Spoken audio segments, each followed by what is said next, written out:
Entonces vamos a empezar el módulo 5 de la materia que se llama Panorama del Nuevo Testamento.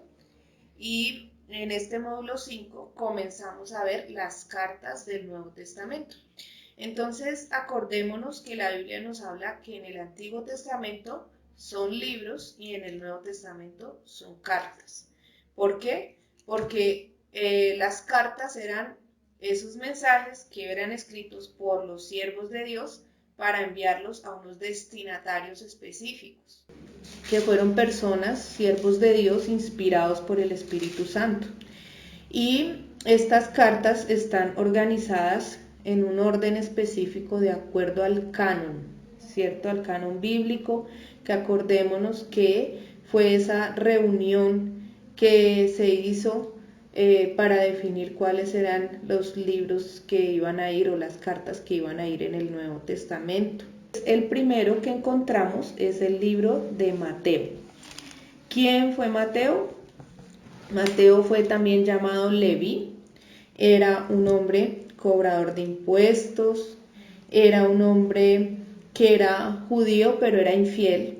En esa época los judíos estaban pagando impuestos a los romanos y pues Mateo era tachado por estarse prestando para hacer esa recolección de impuestos.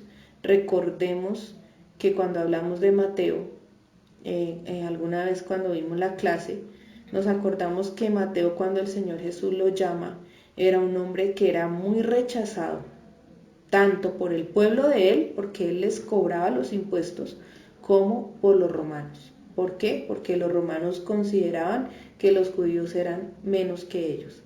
Entonces, ni lo amaban los de su pueblo, ni lo amaban los romanos. Era una persona que vivía rechazada por todo el mundo. Pero ¿qué pasó con Mateo? Resulta que el día que el Señor Jesús le dice, sígueme, Mateo dejó todo lo que tenía, todo lo que estaba haciendo y decidió seguir al Señor Jesús. Entonces, Mateo fue uno de los discípulos del Señor Jesús. Acordémonos que solo hay 2 cartas de los evangelios que fueron escritas por los discípulos directos del Señor Jesús, que es el libro de Mateo y el libro de Juan. El libro de Mateo, ¿cuál es el de los destinatarios? Pues son los mismos judíos convertidos a Cristo. ¿Qué quería Mateo? ¿Cuál era su objetivo? Demostrar que el Señor Jesucristo era ese Mesías anunciado por los profetas. Eso era lo que quería Mateo. Entonces, ese era el propósito, probar que Cristo era el Mesías. ¿Cómo lo iba a probar? Pues estaba mostrando, el libro de Mateo muestra las profecías cumplidas con Cristo. Fecha de escritura, aproximadamente entre el año 60 al 65 después de Cristo. Entonces acá pues vemos que Mateo era un publicano, cobrador de impuestos. Este libro tiene un alto contenido de las profecías mesiánicas, alrededor de 70 profecías cumplidas. Es un libro lleno del lenguaje mesiánico. Como hijo de David, registra una lista de la genealogía del Señor Jesús, usa los términos cumplimiento, que se repite indicando que las profecías del Antiguo Testamento se cumplieron, y el reino, que aparece 50 veces. El reino de los cielos aparece 30 veces, mostrando al Señor Jesús como rey. El versículo que se resalta ahí es Mateo 5:17, que dice, no penséis que he venido a abrogar la ley o los profetas, sino que no he venido para abrogar, sino para cumplir. Entonces habla más que todo ese libro de cumplimiento. Mateo fue un hombre que inicialmente, como les digo, era tachado de pecador, pero que por el amor y la misericordia del Señor Jesús cuando lo llamó y por la disposición de su corazón a dejarlo todo, fue transformado por el Señor. Tanto que Dios le permite ser el escritor del primer libro del Nuevo Testamento. ¿Qué se resalta de este libro? Que este libro fue escrito por un judío para judíos. ¿Qué quería este judío? Demostrar que todo lo que se había dicho del Señor Jesús se cumplió. Entonces, en eso es el enfoque del libro de Mateo. Pasamos al libro de Marcos. ¿Quién fue Marcos? Fue conocido como Juan Marcos. Él no es un discípulo directo del Señor Jesús, no es directamente, o sea, él no conoció directamente, tal vez sí conoció al Señor Jesús de lejos porque son contemporáneos, pero nunca fue discípulo de los 12. ¿Cuáles son los destinatarios? Los romanos convertidos a Cristo. O sea que el libro de Marcos le habla a los gentiles, mientras que el libro de Mateo le habla a los judíos. ¿Cuál fue el propósito de Marcos? Presentar al Señor Jesús, sus obras y enseñanzas. La fecha de escritura entre el año 55 y 65 después de Cristo. ¿Qué particularidades tiene? Es el evangelio más corto, que es precisamente el que estamos estudiando nosotros en la escuela bíblica, que lo vemos a lo largo de los 5 semestres. Tiene pocas referencias a las profecías mesiánicas. ¿Por qué? Porque a él no le interesaba tanto, porque los romanos no estaban pendientes si se cumplían o no las profecías. Dice que es posible que haya sido el primero de los 4 evangelios escritos. Solo hay 31 versículos que no son citados en los otros 3 evangelios, pero no es una copia porque registra temas que no están en los otros. Registra más milagros que los otros evangelios. Muestra a Cristo en su parte humana, repite la palabra inmediatamente. Fue escrito en Roma y el versículo central es Marcos 10:47.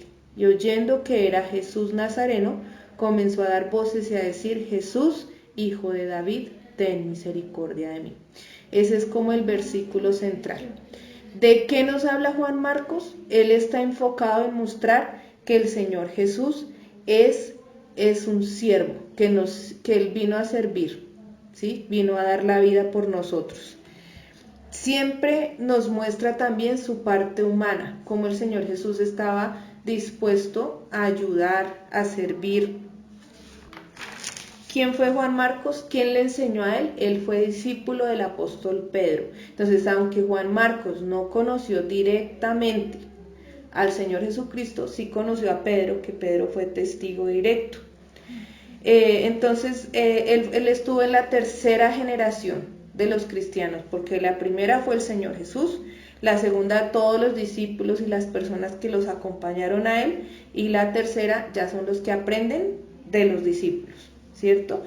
¿Qué pasó con Juan Marcos? Él tuvo un acercamiento con Pablo y Bernabé. Ellos se fueron en el primer viaje de Pablo, que lo narra el libro de los Hechos de los Apóstoles, y hubo una discusión porque Juan Marcos se devolvió y entonces Pablo tuvo que seguir con Bernabé, y en el segundo viaje Pablo y Bernabé se disgustan por causa de Juan Marcos, porque Bernabé quería volver a llevar a Juan Marcos y Pablo decía: no lo llevemos porque él nos dejó en el primer viaje. Entonces discutieron ahí un poquito, entonces eso sirvió para bien porque se hicieron no una cruzada de evangelización, sino 2. Uno porque por el lado de Pablo y otra por el lado de Bernabé. Entonces Bernabé es uno de los hombres que aparece en la Biblia, donde uno dice: pero Bernabé, ¿qué hacía? Y cuando uno se pone a mirar, mire, Bernabé fue un hombre tremendo. Él fue el maestro del apóstol Pablo y de Juan Marcos. Y aunque uno no lo ve como una persona visible, lo que él hizo fue grande, porque él fue el que los enseñó a ellos. Fue un hombre muy fiel de Dios. Pero uno no dice el libro de Bernabé, no hay libro de Bernabé, ni hay que los hechos que hizo Bernabé, ni nada de eso. Pero él hizo que Pablo entendiera la doctrina, y Juan Marcos también. Y tanto Pablo como Juan Marcos, ellos se hicieron libros. O sea que la trascendencia que tuvo lo que hizo Bernabé fue grande, ¿cierto? Y ellos aprendieron del apóstol Pedro, de Pedro, todos ellos aprendieron de Pedro. Entonces imagínense el legado que una persona puede dejar. Vamos con el tercer libro, que es Don Lucas. Lucas, el médico amado, un cristiano griego, no judío, amigo íntimo del apóstol Pablo. ¿Quién era el destinatario de esa carta? Era Teófilo, el que ama a Dios. Significa Teófilo, porque Teo es Dios y Filo es amor. Entonces Teófilo es el que ama a Dios. Entonces, ¿cuál era el objetivo de Lucas? era presentar un informe preciso de la vida del Señor Jesús y mostrar que es perfecto hombre y salvador. Imagínense que Lucas, al ser un médico, es un hombre que era muy estudioso y muy investigador. Lucas, dice la palabra, que él se dedicó a estudiar y a entrevistar. Él entrevistó a varios de los que conocieron al Señor Jesús y de ahí él sacó la doctrina y el libro. La fecha de escritura fue alrededor del año 60 después de Cristo. Particularidades: es el Evangelio del Hijo del Hombre. El escritor se esfuerza para llevar un mensaje a los gentiles, ya que explica las costumbres judías y usa los nombres griegos y no hebreos de los 4 evangelios. Ese es el más detallado de los 4. Su vocabulario y la dicción muestran que el autor tenía un alto nivel de educación, resalta el tema de la oración, honra a la mujer, describe himnos de alabanza, y ahí encontramos el versículo central que está en Lucas 19:10. El Hijo del Hombre vino a buscar y a salvar lo que se había perdido. Entonces, ¿qué intentaba Lucas? Lucas, como miramos acá, era un investigador. Él se dedicó a investigar todo y le escribe a Teófilo. Entonces, Lucas hizo 2 cartas, ¿no? La primera, que es esta, y la segunda, que es Hechos de los Apóstoles. Dice que este libro de Lucas sirve mucho para hablarle a los ateos, porque lo expone el libro como un informe, ¿sí? Desde un punto de vista científico, porque él es un médico. Él investigó con diligencia y al parecer le escribió a Teófilo porque Teófilo invirtió para que él pudiera escribir ese libro, invirtió económicamente. Este médico es evangelista, es escritor y es historiador. Imagínense, tremendo todo lo que él hacía, porque investigaba, escribía y hacía historia, o sea, contaba la historia de lo que había pasado. Se encuentra en el libro un lenguaje culto. Amén. Así es un lenguaje culto por su profesión. Contiene una de las genealogías del Señor. Y dice que el Espíritu Santo guió a Pablo a desviarse a Troas para enseñarle a Lucas, aunque él ya había aprendido con los discípulos originales. O sea, Lucas recibió enseñanza de los discípulos originales, como les dije. Por ejemplo, nosotros hablábamos el viernes acá en la reunión de mujeres que habían varias mujeres que estaban con el Señor Jesús todo el tiempo y que ellas fueron testigos de todo lo que pasó, porque ellas fueron testigos oculares que vieron todo lo que pasó. Pues Lucas se dedicó a hablar con ellas y con otros discípulos para entender qué era lo que había pasado y cómo fue toda la historia. Investigó acá y después hizo toda la historia y la contó. Por eso él escribió los 2 libros. Entonces, estos evangelios, los 3 primeros, que son Marcos, Lucas y Mateo, se llaman los evangelios sinópticos. Aunque no se pusieron de acuerdo, ellos escribieron lo mismo. Y esas pequeñas diferencias que tienen los libros, los 3 evangelios, sirven para probar la veracidad. Y esto es algo muy importante, porque cuando hay 3 testigos, y los 3 testigos tienen pequeñas diferencias en su relato, eso quiere decir que no se pusieron de acuerdo. Cuando 3 testigos tienen exactamente el mismo relato, es porque se pusieron de acuerdo en decir lo mismo. En el caso de ellos no es que se hayan puesto de acuerdo, no es que estén hablando ninguna mentira, sino que cada uno desde su punto de vista cuenta lo que sucedió. Por eso nosotros encontramos pequeñas diferencias en los libros, y les voy a dar un ejemplo. El endemoniado gadareno, en un libro dice que era 1 y en otro libro dice que eran 2 endemoniados, ¿sí? Puede ser que uno vio 1 y el otro vio a 2, el otro vio al otro que estaba escondido por allá detrás, y no lo narran exactamente igual, pero eso mismo hace que la palabra tenga más veracidad, ¿cierto? Hubo algo con un endemoniado. Exacto, lo importante es eso, gracias, sí. Que hubo algo, una liberación ahí. Eso es, y ese enfoque lo tienen los 2 libros. Entonces ahí es donde uno se da cuenta que sí es veraz. Pasemos a Juan. Amén. Gloria a Dios. Bueno, Juan, el apóstol llamado, hijo del trueno, también es llamado el apóstol del amor. ¿Cuál es el destinatario? Los nuevos creyentes en Cristo y los no creyentes en busca de la verdad. El propósito, probar que el Señor Jesús es el Hijo de Dios. Entonces, ese es el enfoque del apóstol Juan, probar que el Señor Jesús es el Hijo de Dios. Nosotros en la Biblia encontramos 5 cartas escritas por Juan. La primera es el Evangelio de Juan y son todos los libros que hablan del amor de Dios. Esa fecha de escritura alrededor del año 85 al 90 después de Cristo. Las particularidades, el 90% del contenido de este evangelio no está en los otros. O sea, por eso es un poquito diferente. Como por ejemplo el discurso durante la cena de Pascua, que está en el capítulo 14 al 17. Este libro es considerado el libro más profundo y espiritual de la Biblia. El libro basado en algo profundo, que es el espíritu, porque como Juan fue un hombre tan cercano al Señor Jesús, fue un hombre que estaba ahí pendiente de lo que el Señor decía, fue un hombre que fue transformado porque de ser llamado el hijo del trueno, después pasó a ser el apóstol del amor. Imagínense, de ser un mal geniado a ser el apóstol del amor. Eso es una transformación impresionante, ¿cierto? Aquí el Señor da una revelación más completa de sí mismo y de Dios, profundiza sobre la fe y la vida eterna, habla sobre la humillación y la exaltación de Cristo. ¿Cuál es el versículo central? Juan 20, del 30 al 31. Hizo además Jesús muchas otras cosas, señales en presencia de sus discípulos, los cuales no están escritas en este libro, pero éstas se han escrito para que creáis que Jesús es el Cristo del Hijo de Dios y para que creyendo tengáis vida en su nombre. ¿Cuál era el enfoque de Juan? Que la gente pudiera entender que el Señor Jesús era el Hijo de Dios y que él mismo había experimentado por sus propios ojos todo lo que el Señor hacía, ¿sí?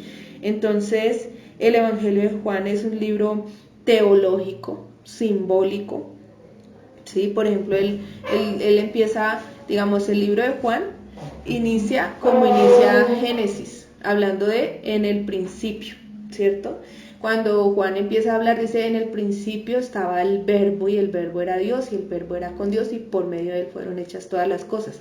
Él empieza a hablar sobre el principio de la humanidad. Entonces, por eso es un libro basado en Dios, es un libro teológico. Y exalta al Señor Jesús como Dios. Destinatario, él le hablaba a todas las iglesias. Es un libro que trata de abarcar todas las iglesias, así como el Apocalipsis, ¿no? Que también le habló a todas las iglesias. Juan y Jacobo son hermanos, como les dije al principio, eran llamados el hijo del trueno porque les faltaba humildad, eran un poco mal geniados y por el amor del Señor Jesús cambia ese carácter. Este es el apóstol más joven de todos, fue exiliado a la isla de Patmos. Recordemos que todos los apóstoles fueron sacrificados y que el único que sobrevivió al sacrificio fue Juan. Y después de eso, como él no quiso callarse y siguió predicando, lo exiliaron a la isla de Patmos y desde allí escribió el Apocalipsis. Él murió de edad avanzada y él habla muchísimo en sus libros del amor, como les dije, también del nacimiento, del nuevo nacimiento, la salvación, el Hijo de Dios. Y este libro, el libro de Juan, es muy utilizado para evangelizar, porque la gente se da cuenta que hay una salvación. Seguimos en el libro de Hechos de los Apóstoles.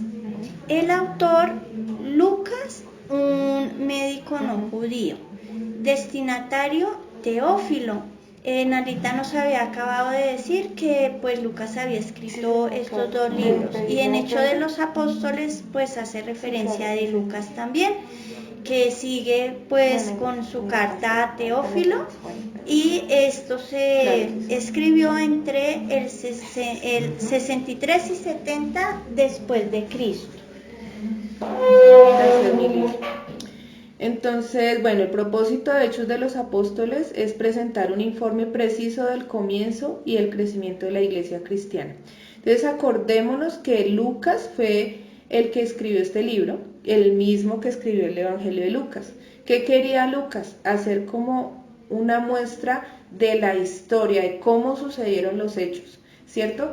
¿Qué pasó con Jesús? ¿De dónde nació Jesús? El Evangelio de Lucas narra muy bien sobre el nacimiento de Jesús. ¿Por qué Lucas habla del nacimiento de Jesús? Porque él investigó, habló con su mamá, sabe toda la historia. Después Lucas, cuando el Señor Jesús resucita, empieza a contar qué pasó después con los discípulos, cómo fue la venida del Espíritu Santo, qué pasó con la iglesia primitiva, cómo fue que comenzó y cómo fue que se fueron desarrollando las cosas para la iglesia primitiva. Entonces, las particularidades de este libro es que trata principalmente sobre los comienzos de la iglesia, desde la ascensión del Señor Jesucristo hasta el encarcelamiento del apóstol Pablo.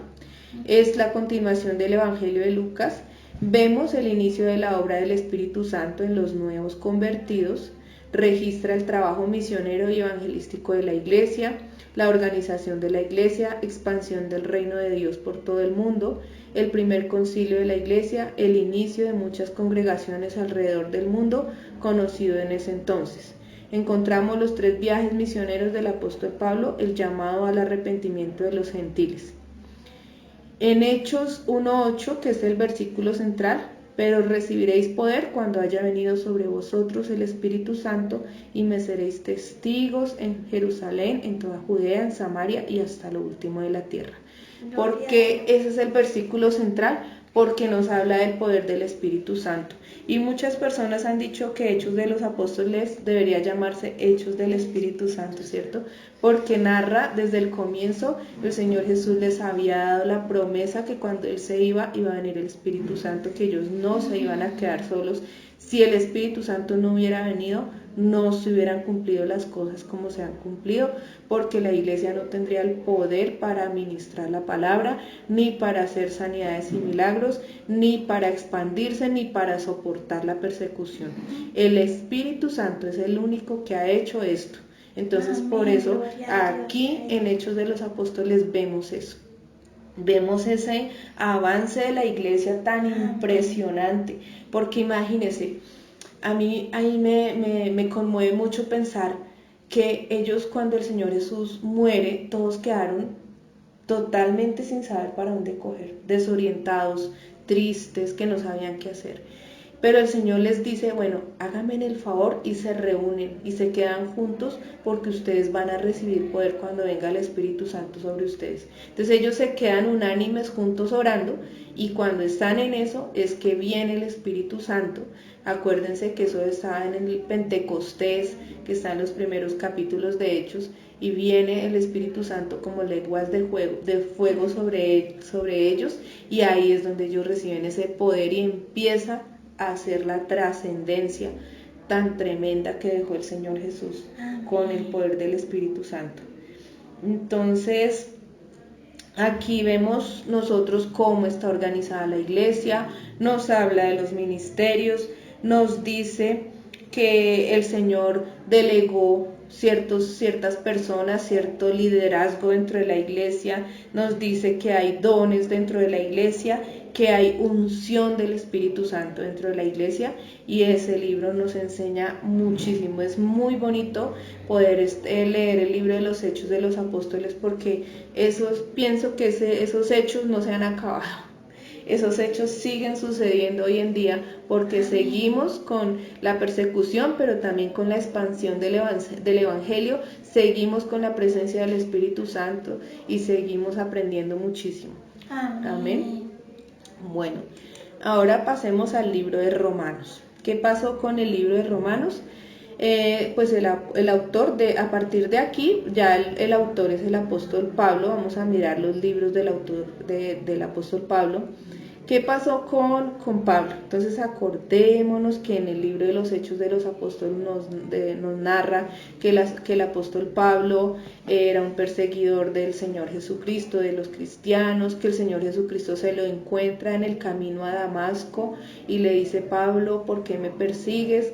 Pablo en ese momento recibe al Señor Jesucristo, entiende después de 3 días de ayuno es visitado por uno de los siervos del Señor Jesús, que es Ananías, quien le dice: Pablo, has estado equivocado, Dios te manda pues a decir esto y esto. Entonces él empieza a enseñar la doctrina. El apóstol Pablo dice que se retiró 3 años a estudiar la doctrina y después empieza él a predicar con una convicción más grande que la que tenía cuando perseguía a los cristianos. Y a través de eso a él lo empiezan a encarcelar, pero él sigue haciendo sus viajes. Hizo 3 viajes y durante esos 3 viajes estuvo visitando no solo las ciudades, sino las cárceles de las ciudades donde lo metían por estar predicando, y en esas cárceles hizo la mayor cantidad de cartas. Y por ejemplo, la carta a los romanos, él la escribe con el propósito de presentar a los romanos una muestra del mensaje, ¿cierto? Él quería ir a Roma y él les empieza a hablar del mensaje del Evangelio. Es escrito este libro aproximadamente en el año 57 después de Cristo, desde Corinto, cuando Pablo se prepara para ir a Jerusalén.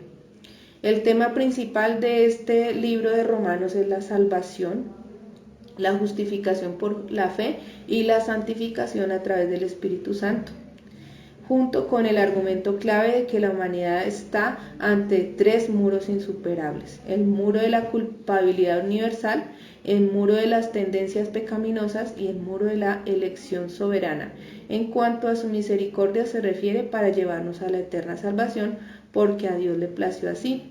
La mayoría de los que conformaban la iglesia en Roma eran judíos, pero había también gentiles. En todas las cartas el apóstol trata el tema doctrinal y finaliza con el tema práctico del Evangelio. Y vemos acá que el libro de Romanos 5, el versículo Romanos 5.1 es el versículo central. Justificados pues por la fe tenemos paz para con Dios por medio de nuestro Señor Jesucristo. Este libro de Romanos trascendió muchísimo porque es un libro que una persona que lea este libro puede entender el Evangelio con facilidad. Porque una persona que lea el libro de Romanos entiende de qué nos salvó el Señor, entiende cuál fue el mensaje de la salvación, cómo fue que nos salvó, y entiende que es a través de la fe que nosotros somos salvos. De hecho, uno de los que leyó el libro de Romanos y cambió su corazón por un solo versículo fue Lutero, ¿cierto, Lili?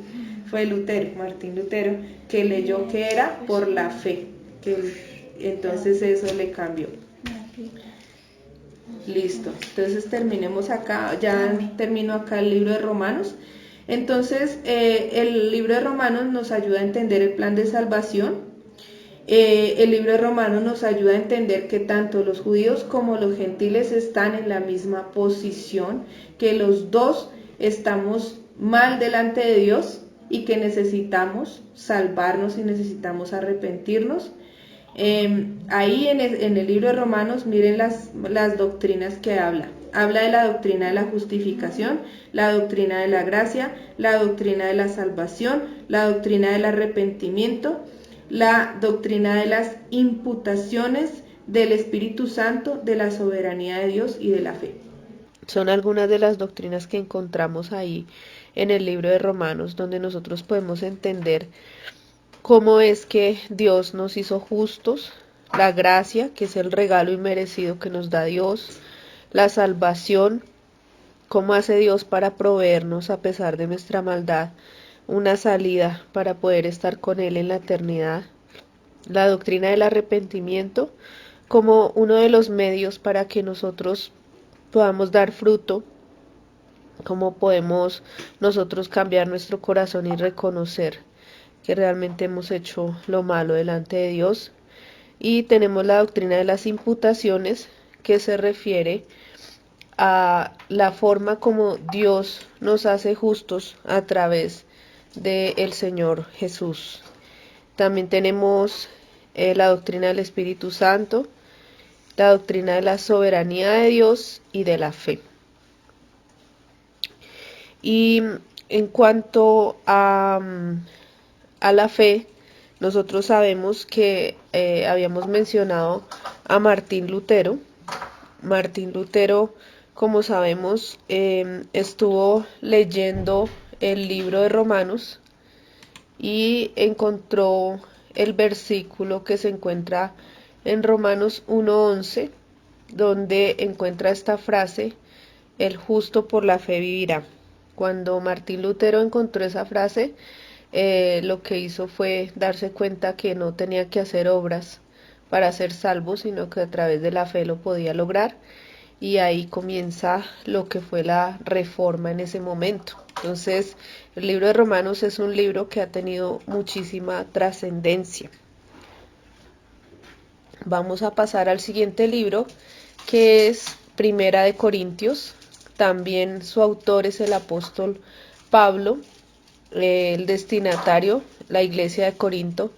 Este libro fue escrito por el apóstol Pablo desde la ciudad de Éfeso, y el propósito es ofrecer soluciones a los problemas en la iglesia de Corinto y enseñar a los creyentes cómo vivir para Cristo en una sociedad corrupta. La fecha de escritura fue alrededor del año 55 después de Cristo, durante su tercer viaje misionero.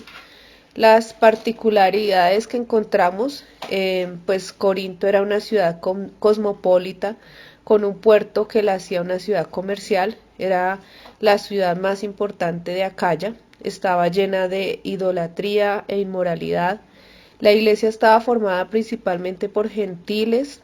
Los griegos estaban orgullosos de su filosofía, muy amantes de la oratoria, pero al mismo tiempo eran muy inmorales. El apóstol Pablo hizo frente por medio de esta carta a varias cosas como el orgullo intelectual, la purificación de la iglesia de concepciones falsas sobre el ministerio y otros desórdenes. El versículo central que encontramos es 1 Corintios 1:10. Dice: os ruego pues, hermanos, por el nombre de nuestro Señor Jesucristo, que habléis todos una misma cosa y que no haya entre vosotros divisiones, sino que estéis perfectamente unidos en una misma mente y en un mismo parecer. Como vemos, Corinto era una ciudad griega con muchísima inmoralidad e idolatría. Entonces el apóstol Pablo debe hacer un ataque frontal a lo que es la idolatría, las divisiones dentro de la iglesia, el sectarismo, y pues ahí él por eso habla que el Señor Jesucristo no está dividido. Da algunas instrucciones acerca del matrimonio, habla sobre la libertad que Dios nos da, que no es para pecar, no por el hecho de que seamos libres, ahora que Él nos quitó de la esclavitud del pecado, entonces tengamos derecho a estar contaminándonos, sino al contrario, vivir en arrepentimiento. Aunque Corinto era una ciudad con poder, tenía y mucha maldad, pero tenían algo muy importante, que era una iglesia llena del Espíritu Santo. Vemos que ahí habían bastantes filósofos y varios de ellos eran homosexuales, había muchísima inmoralidad, pero por medio del Espíritu Santo Dios hizo cosas grandes allí, porque nosotros nos damos cuenta que el Señor habla que en Corinto habían todos los dones, es decir, que el Espíritu Santo estaba haciendo una obra poderosa ahí en medio de Corinto. En cuanto al segundo libro de Corintios, segunda carta a los Corintios, también obviamente es el autor el apóstol Pablo, destinatario, la iglesia de Corinto, y el propósito de esta carta es reafirmar el ministerio de Pablo, defender su autoridad como apóstol y refutar a los falsos maestros en Corinto. Fue escrita alrededor del año 55 a 57 después de Cristo, y esta fue escrita desde Macedonia. Esta carta, como particularidades, tiene que es una carta autobiográfica e intensamente personal. Su tema principal es la vindicación del apóstol Pablo. Esta es una de las cartas más personales del apóstol. En ella abre su corazón y revela sus motivos, su pasión espiritual y su amor entrañable por la iglesia. El versículo central está en 2 Corintios 5:20, así que somos embajadores en nombre de Cristo, como si Dios rogase por medio de nosotros. Os rogamos en nombre de Cristo, reconciliaos con Dios. Aquí Dios, a través del apóstol Pablo, nos llama al arrepentimiento. Se ve que en esta carta seguir a Cristo es un desafío constante, y la iglesia de Corinto lo sabía muy bien, y aunque los creyentes estaban siendo renovados por el Espíritu Santo, luchaban todavía contra las influencias inmorales de la cultura que los rodeaba. Entonces el apóstol Pablo intenta, a través de las visitas y las cartas, instruir en la fe a los creyentes de Corinto, y se ocupa de los diversos problemas que se presentaban en la iglesia. La mayoría de los miembros de esta iglesia recibieron con buena disposición las instrucciones de Pablo, pero no faltaron los falsos maestros, quienes le calumniaron y negaron su autoridad. Así que aquí también Pablo trata de respaldar su autoridad, denunciando a quienes estaban torciendo la verdad. Muchos criticaron, pero Pablo, como respuesta, les enseñaba las evidencias de que él siempre fue sincero con ellos y cómo trabajaba intensamente por el bien de esta iglesia y de las demás iglesias. Y pues él señala a los falsos maestros y alienta a los corintios a que sigan su ejemplo, porque él buscaba la santidad, que fueran generosos y fieles al Señor Jesucristo. Luego encontramos el libro de Gálatas, también escrito por el apóstol Pablo, destinatario las iglesias en Galacia. El propósito: refutar a los judaizantes, los que enseñaban que los creyentes gentiles debían obedecer la ley judía a fin de ser salvos, y llamar a los cristianos a la fe y libertad. La fecha de escritura fue alrededor del año 49 después de Cristo. Fue escrita desde Antioquía, antes del Concilio de Jerusalén. Como particularidades, la controversia más desafiante de la iglesia primitiva fue sobre la relación de los nuevos creyentes con las leyes judías. Trató la defensa de la doctrina de la justificación por fe, advertencias contra la reversión al judaísmo y la vindicación del apostolado de Pablo. Esta carta ha sido llamada la Carta Magna de la Iglesia. Su argumento principal es en favor de la libertad cristiana, en oposición de los judaizantes. Esos falsos maestros enseñaban que la observancia de la ley ceremonial era una parte esencial del plan de salvación. Y tenemos como versículo central Gálatas 5:1: Estad pues firmes en la libertad con que Cristo nos hizo libres, y no estéis otra vez sujetos al yugo de la esclavitud. Este libro de Gálatas, algunas personas la llaman Carta Magna, y es como si fuera la segunda carta a los romanos, como si fuera la continuación de la carta a los romanos, porque habla de temas muy parecidos acerca de la salvación y la justificación. Aquí el apóstol está exhortando a las personas de Galacia para que regresen a Dios.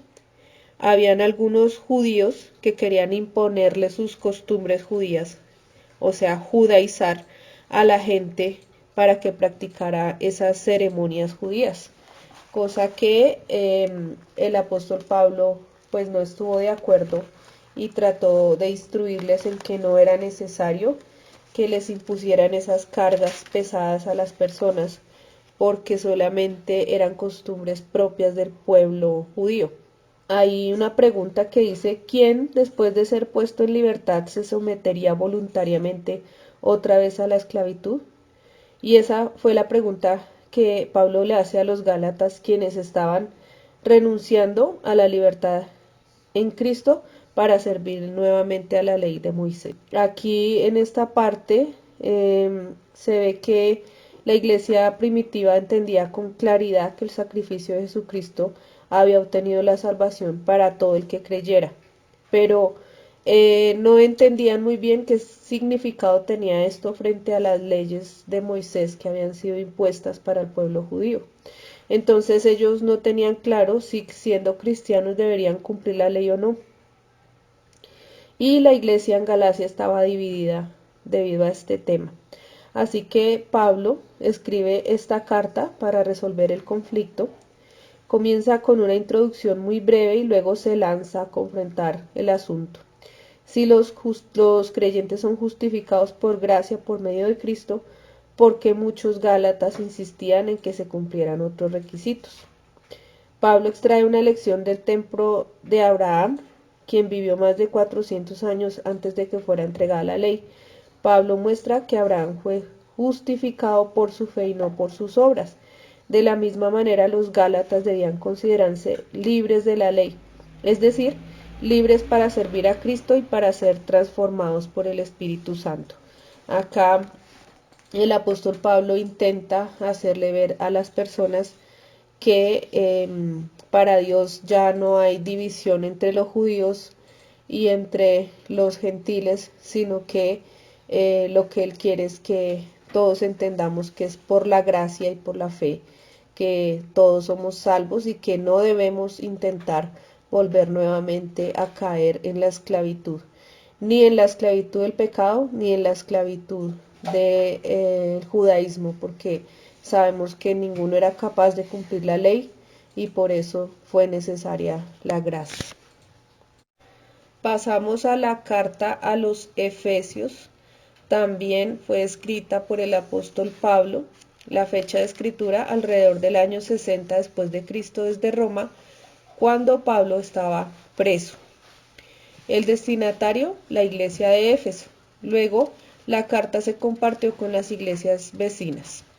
El propósito de esta carta era fortalecer la fe de los creyentes al explicar la naturaleza y el propósito de la iglesia.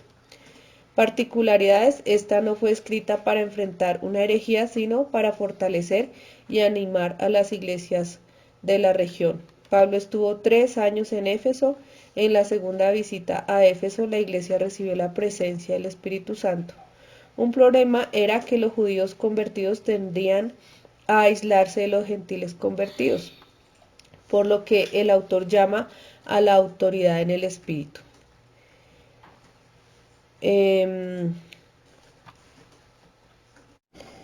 Podemos tomar como versículo central Efesios 1:4, donde dice: según nos escogió en él antes de la fundación del mundo, para que fuésemos santos y sin mancha delante de él.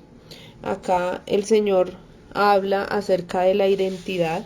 El apóstol Pablo estaba enfatizando muchísimo en la identidad del cristiano y eso lo encontramos en el libro de Efesios. Vemos cómo el Señor a través del apóstol Pablo nos muestra cómo éramos antes de estar con Cristo y lo que sucede después de que somos adoptados como hijos de Dios. Es una carta que podemos utilizar muchísimo para enfatizar y para entender el propósito de Dios para nuestras vidas, y eso nos ayuda a reforzar nuestra identidad en Cristo y a tener claro lo que Él quiere hacer con nosotros. El apóstol de la iglesia de Éfeso en ese momento era el apóstol Timoteo.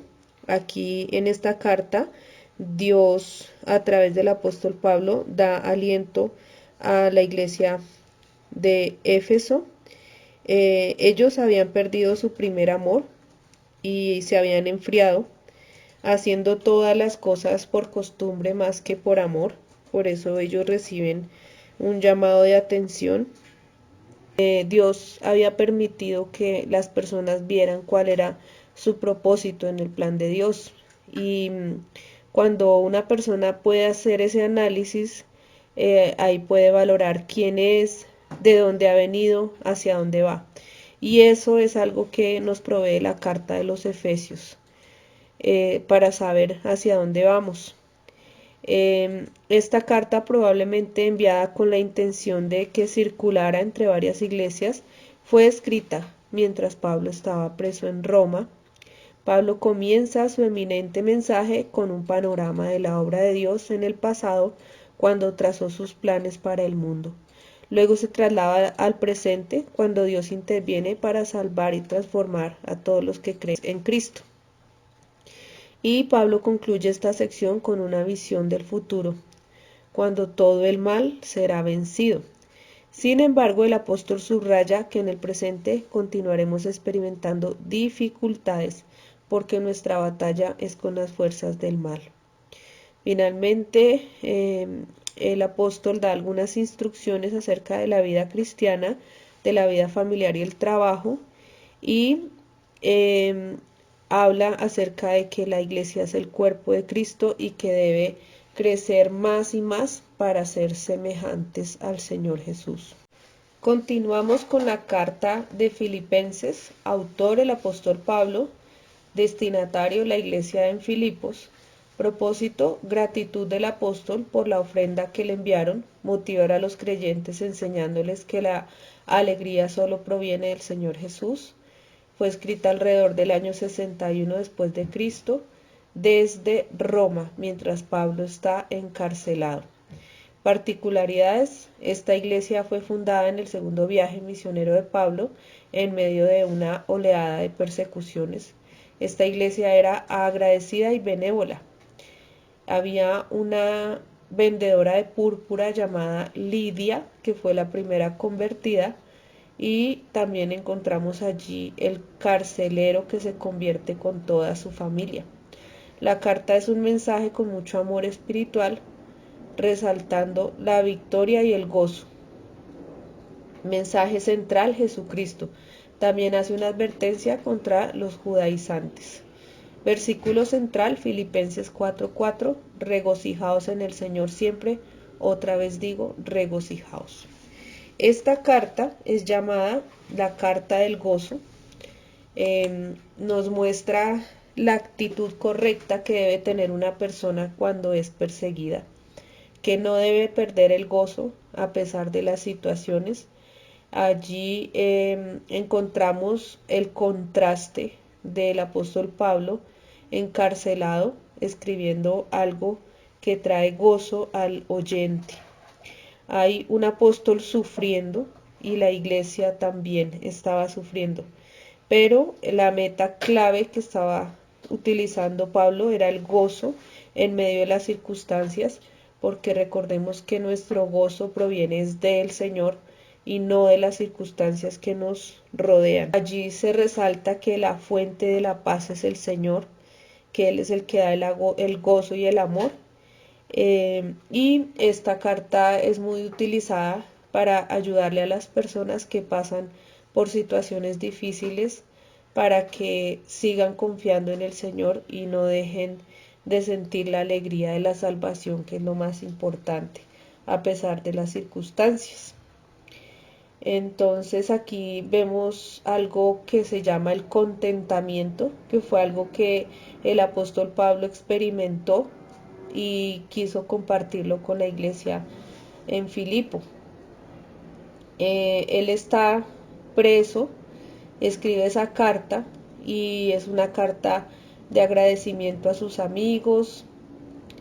También les dice que se mantengan firmes en medio de las circunstancias difíciles. Ahí encontramos también Filipenses 4:13, que es todo lo puedo en Cristo que me fortalece. Es una palabra que Dios da para que las personas puedan tener esa paz a pesar de la persecución que estaban viviendo en ese momento. Siempre seguir alegres a pesar de las circunstancias.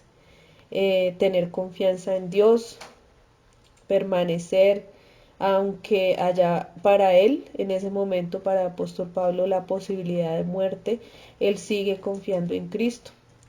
Y también exhorta a los filipenses a que sigan la imagen de Cristo, que siempre tuvo humildad y firmeza. Continuamos con la carta a los Colosenses, escrita por el apóstol Pablo, destinatario a la iglesia en Colosas, en la ciudad de Asia Menor. El propósito, combatir todos los errores de la iglesia, mostrar que los creyentes tienen todo lo que necesitan en Cristo. Fecha de la escritura alrededor del año 60 al 64 después de Cristo, escrita desde Roma.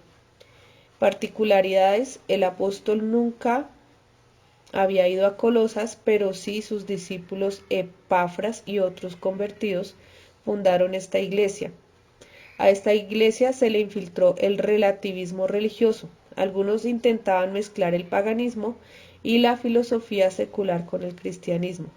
Esta carta tiene mucho parecido con la de Efesios, pero resalta a Cristo como cabeza de la iglesia, resalta la preeminencia de Cristo, trata con el estado de la iglesia.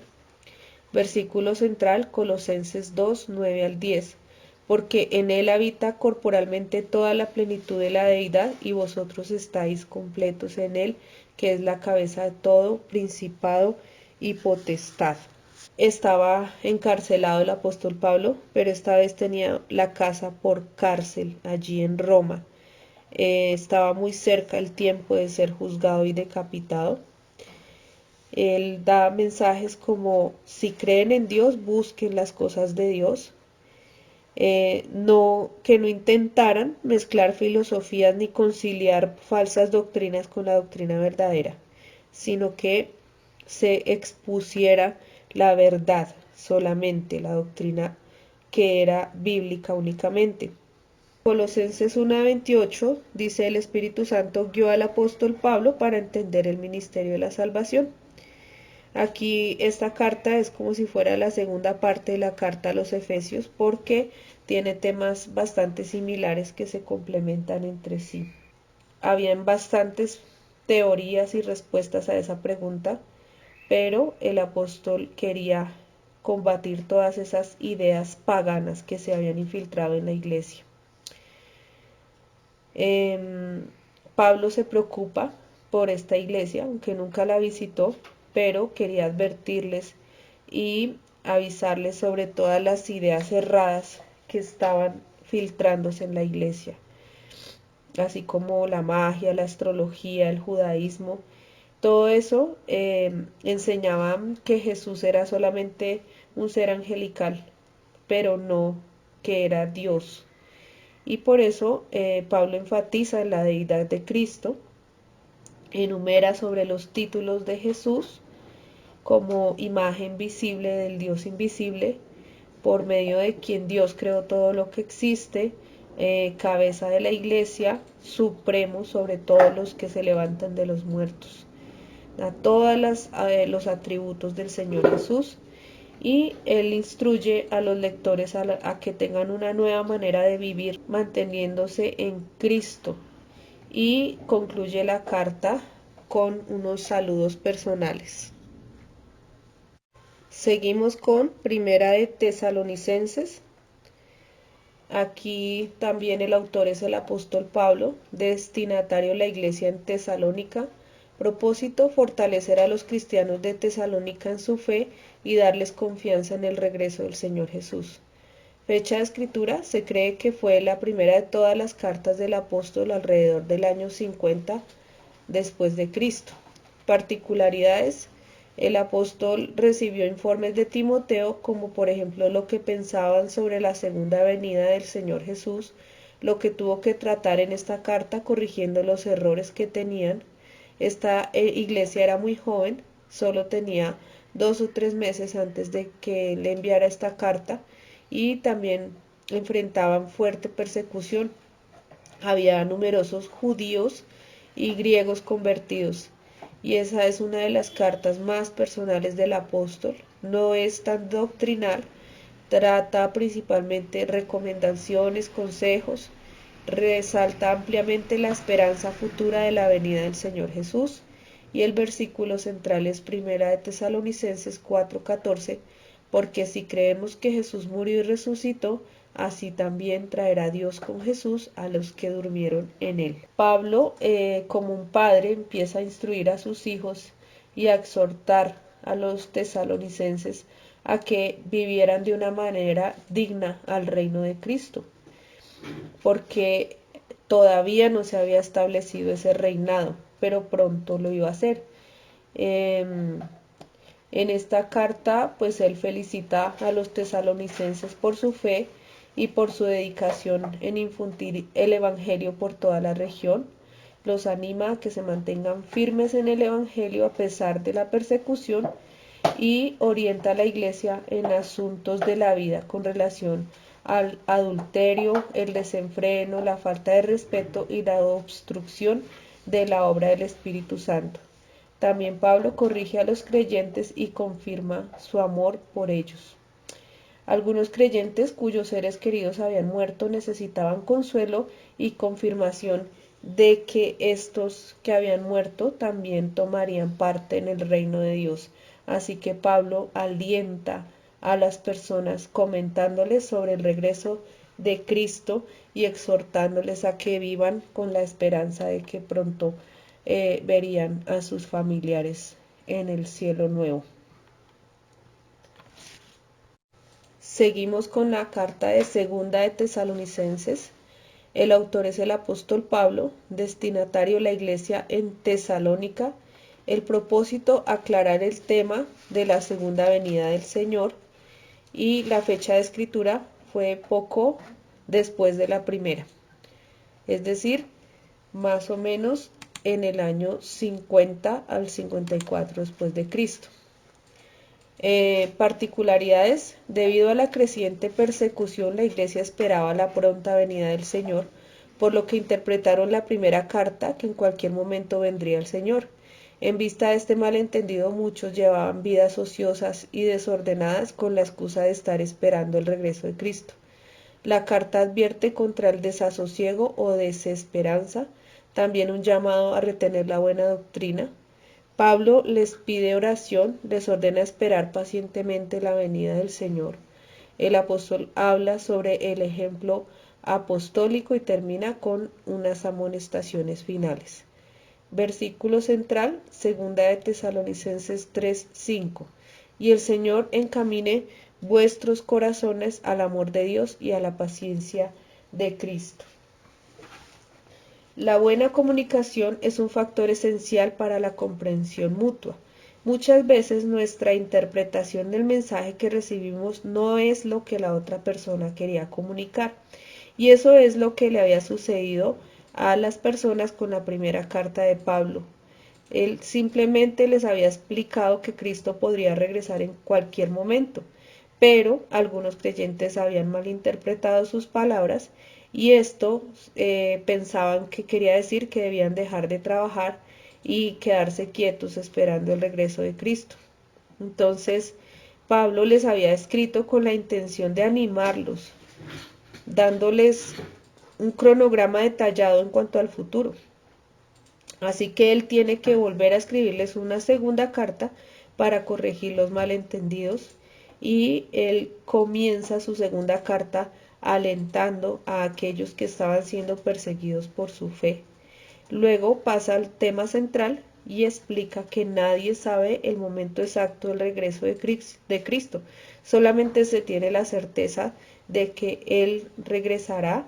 Enseña que hay un día de juicio, que Dios nos tomará por sorpresa y que también será precedido por una serie de acontecimientos que están narrados en la Biblia. En consecuencia, a la luz del retorno de Cristo, los creyentes deben llevar una vida intachable. Y continuamos acá con la primera carta a Timoteo del apóstol Pablo. Destinatario, la iglesia que dirigía Timoteo, y Timoteo era el hijo de la fe del apóstol Pablo. Fue escrita más o menos al año 64 después de Cristo, y el propósito son las instrucciones, consejos, aliento y exhortaciones a un joven evangelista y pastor. Recordemos que Timoteo fue uno de los discípulos del apóstol Pablo, que era un muchacho joven que había sido instruido en la fe desde pequeño por su mamá y su abuelita, y que fue uno de los aprendices del apóstol Pablo. Él iba a ser uno de los pastores, uno de los pastores que iban a dirigir la iglesia, y él fue uno de los compañeros más cercanos del apóstol Pablo, a quien envió a Éfeso para refutar las falsas enseñanzas, por lo que le dio consejos prácticos en cuanto al ministerio, la administración y la disciplina del mismo. Confronta a los maestros legalistas, las que en lugar de edificar el carácter causan disputas. El apóstol hace mención de su llamado al ministerio, recomienda la vigilancia espiritual, habla de los requisitos de los obispos, de los diáconos, el ministerio de la encarnación de Cristo, también las predicciones de la apostasía futura, el predominio de doctrinas satánicas que debilitarían el hogar, traerían como resultado el ascetismo impío, prohibición de alimentos, etc., mientras que enseñaban a renunciar a la vida normal o comida normal buscando la santidad. En el capítulo 4 de Primera de Timoteo vemos todo lo referente a la apostasía. Pero el Señor Jesús les había dicho en Juan 17:15, no ruego que los quites del mundo, sino que los guardes del mal.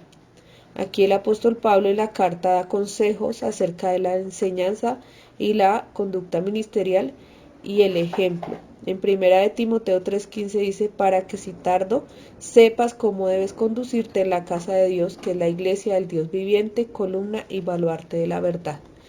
Acá en esta carta de Primera de Timoteo vemos que lo esencial es que Dios está enseñando al pueblo a través de Timoteo, está enseñándoles acerca de esas falsas doctrinas y también cuáles son los requisitos para servirle al Señor. Timoteo es el primer líder cristiano de la llamada segunda generación que se menciona en el Nuevo Testamento, ya que la primera generación fueron pues los discípulos directos del Señor Jesús. Él se convirtió en el protegido de Pablo y fue líder en la iglesia de Éfeso. Timoteo era un ministro joven que enfrentaba todo tipo de opresiones, conflictos y desafíos provenientes de la iglesia y del entorno cultural. Pablo envió esta carta personal a Timoteo para aconsejarlo y animarlo. El apóstol pasó los últimos años de su vida en la cárcel. En la carta, Pablo advierte a Timoteo sobre los falsos maestros y lo alienta a mantenerse firme en la fe. También le da una serie de instrucciones en cuanto a la adoración y ordenación de los líderes de la iglesia. La carta tiene un tono muy personal, pero sus instrucciones aún son útiles para los líderes de la iglesia de hoy. Así que cualquiera que quiera servirle a Dios debería leer esta carta de Timoteo, donde nos da los requisitos para servirle como obispos, como diáconos en la iglesia, lo que debe hacer el sacerdote, cómo debemos orar. Son cosas que encontramos en esta carta que le dirige el apóstol Pablo a su discípulo Timoteo.